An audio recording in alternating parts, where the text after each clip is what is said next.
Hello. This is my Brawling submission for the Bringing Solo Back Meta Shift competition. The ship I choose to showcase is this 5 billion ISK Hookbill, which I have named Crestfallen, because I will be that when I lose it eventually. Many people in faction warfare have friends, so I wanted to design a ship that could solo multiple people. I giga blinged this Hookbill to brawl and fight multiple frigates outnumbered and to catch bullshit kitey navy slicers and make them uninstall. In this way I will slowly heal the game one navy slicer kill at a time. Here is the fitting. That abyssal shield extender is a perfect roll and cost me 2 billion ISK. Everyone in faction warfare fits their ships wrong and makes them active tanked. I do not need an active tank when I have almost 24k EHP, and passively tanks 114 DPS per second because of my massive amount of shield with Nirvanas. Enemy active tanks do not matter when I spit out 400 DPS. With heat this ship also webs and scrams out to 15 km and goes 2 km a second. This is the apex ship and fitting of the Scout Navy sight. I lost this same fitting in early January to ECM bullshit that uncloaked 50 km off me after I slid in. I managed to get the guy to sell me the shield extender back to me for 1 billion ISK.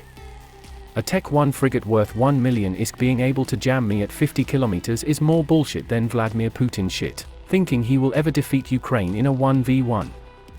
This fight is for comparison's sake and showcases how my ship performs against someone who has my same fitting but isn't bling fit, and does not have implants.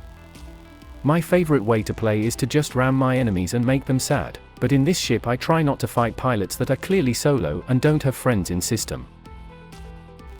Now for some fun. Fighting off multiple people when they come to help their buddy is the best. Fighting outnumbered is awesome, especially when there is the ever-present possibility of them blobbing me hard enough, I lose a 5 billion ISK frigate. This type of fighting is the reason I wanted a second ballistic control over a damage control. It is more important to be able to dispatch enemies quickly and remove damage and control from the grid, than it is to tank another 5 or 6k damage. As you can see here, my enemies come in very staggered and my shield never drops below 50% the entire fight. They honestly did a pretty decent job. I just wish I could have fought them all at the same time, as I am within reason trying to push this ship to its limits.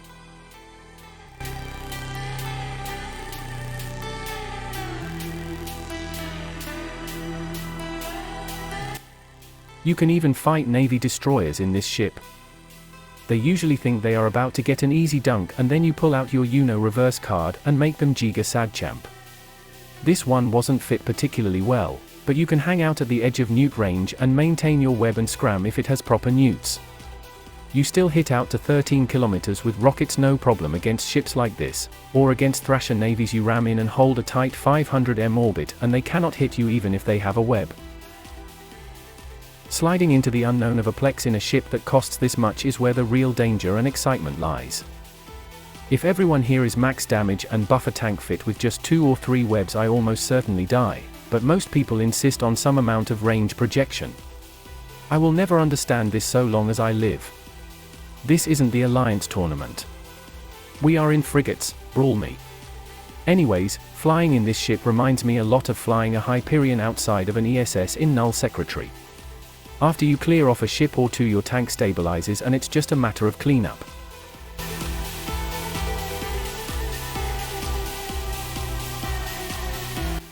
This brings us to my final showcase where these guys try to 3v1 me. The recording started late, but I burnt off to give me some space away from the Coercer Navy issue. This is the closest I have come to dying in months in this ship, as this slicer was very well fit and piloted to good effect.